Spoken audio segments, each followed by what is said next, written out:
اس نشست کے اعتبار سے میرا الوداعی تحفہ ہے آپ کے لیے،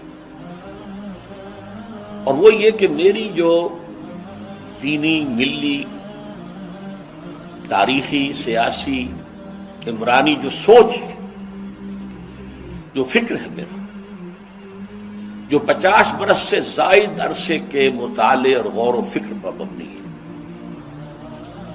جس مطالعے میں میری آنکھیں بنیادی طور پر قرآن اور حدیث ہیں،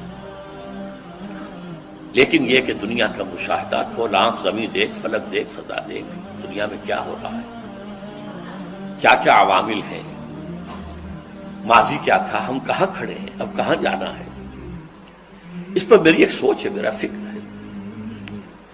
پھر یہ کہ ہماری اخروی نجات کا دار و مدار کس چیز پر ہے۔ تاریخ کے بہاؤ کو نہ میں روک سکتا ہوں، نہ آپ روک سکتے ہیں، وہ تو ڈام بہتا رہے گا، اور اس کو فیصلہ کرنے والا صرف اللہ ہے۔ کسی فرد بشر کے اختیار میں نہیں ہے کہ وہ تاریخ کے بہاؤ کو موڑ دے۔ ہاں، محمد رسول اللہ نے موڑا تھا صلی اللہ علیہ وسلم، لیکن یہ ہے کہ ہم اس تاریخ کے بہاؤ میں تنکوں کی طرح بہتے چلے جائیں، یا یہ کہ ہمیں کچھ کرنا ہے۔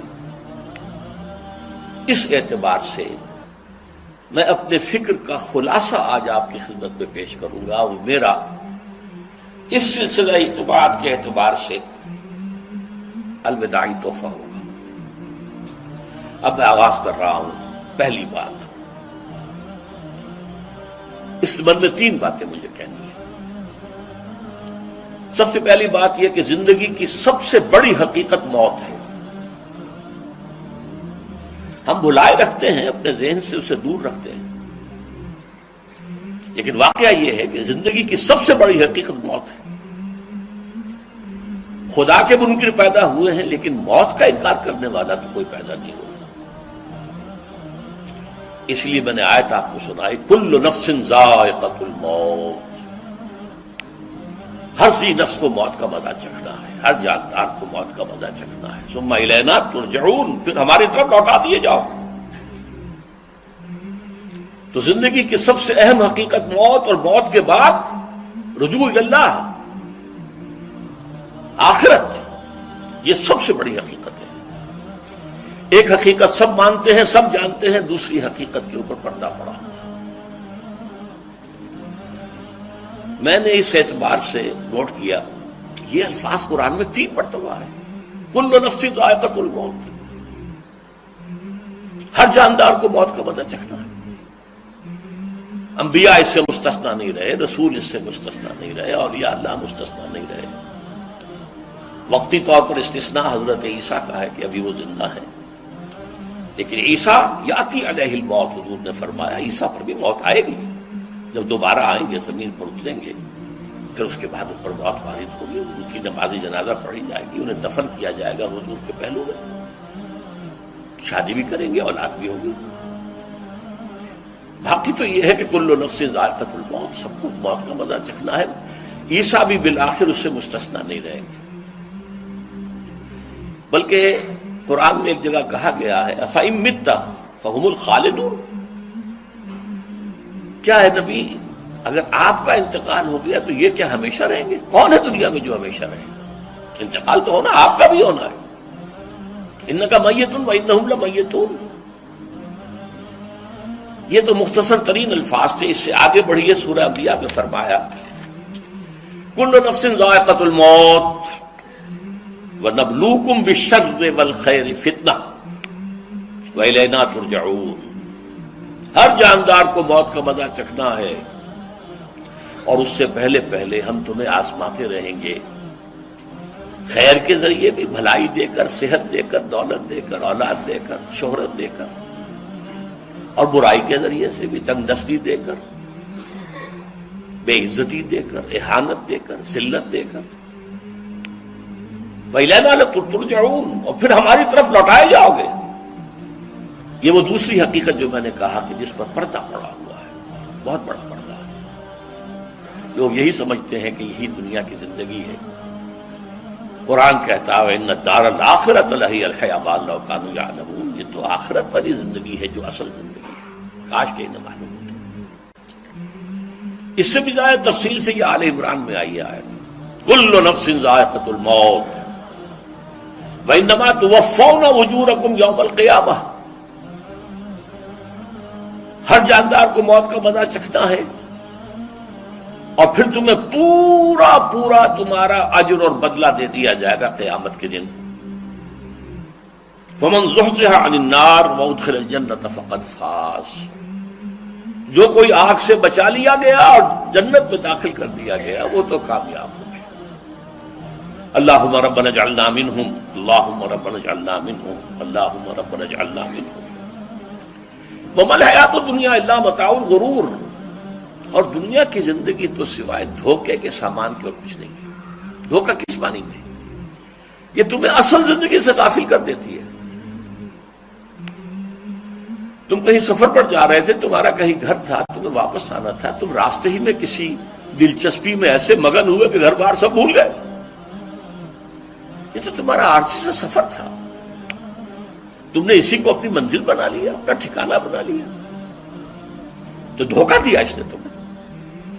ویسے دنیا کی زندگی دھوکہ نہیں ہے، بڑی حقیقت ہے، اس لیے کہ حضور نے فرمایا انما الدنیا مزرعۃ الآخرہ، یہ دنیا آخرت کی کھیتی ہے، یہاں بو گے تو وہاں کاٹو گے، یہاں کچھ کمائی کرو گے تو وہاں اس کا بدلہ ملے گا۔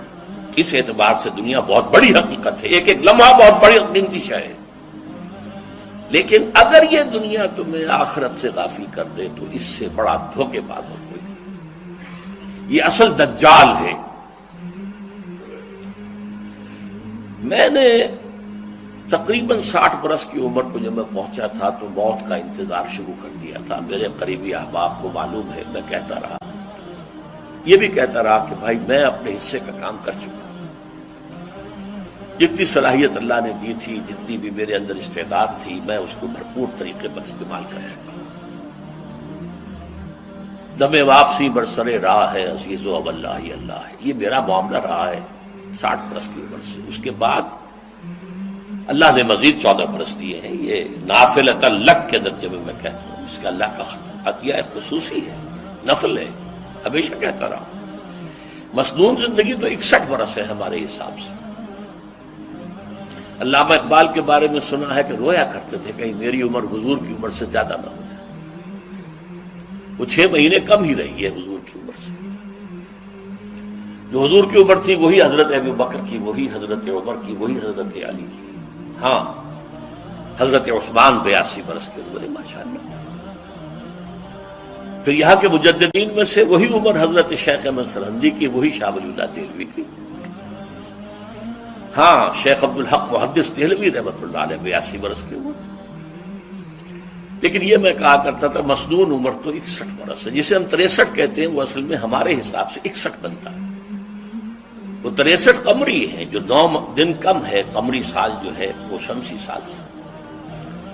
بہرحال میں اس وقت سے منتظر تھا، لیکن جو بھی وقت اللہ نے دیا ہے اللہ کا شکر ہے، وہ مفید کاموں میں لگا ہے۔ ان میں خاص طور پر میں سمجھتا ہوں کہ اللہ کا مجھ پر سب سے بڑا احسان، اور مجھے پر نہیں، بہت بڑے پیمانے پر لوگوں پر جو احسان ہوا ہے، وہ میرا 1998 کا دورہ ترجمہ قرآن جو کراچی میں ہوا تھا۔ 1998 کے مارچ میں میرا بڑا آپریشن ہوا، دونوں گھٹنے تبدیل کیے گئے، لیکن 98 کے آخر میں، حالانکہ میں چل نہیں سکتا تھا، کراچی میں مسجد جو ہے اونچی ہے، دوسری منزل پر ہے، تو خاص ریمپ بنایا گیا جس کے ذریعے میں ویل چیئر پر مجھے لے جایا جاتا تھا۔ میں نے درس دیا۔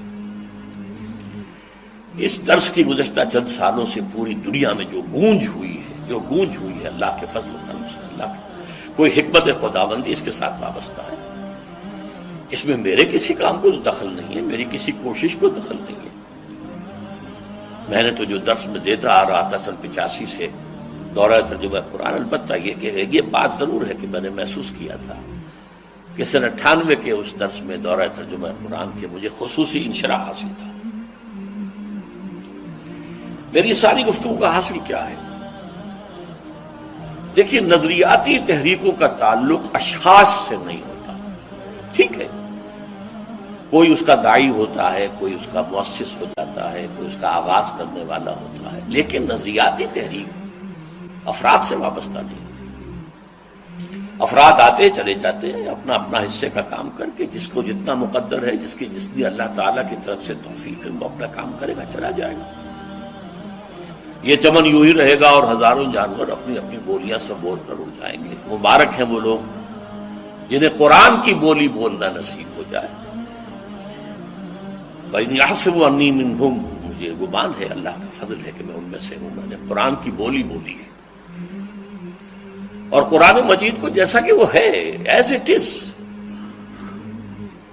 اپنے کو مذمومہ خیالات، اپنے کوئی ذہن سے زائدہ نظریات کو میں نے اس میں دخل نہیں دیا، جسے انگریزی میں آپ آبجیکٹولی کہتے ہیں۔ خالص معروضی طور پر قرآن کو پڑھا، قرآن کو قرآن سے سمجھائے، یا پھر سیرت رسول سے سمجھائے۔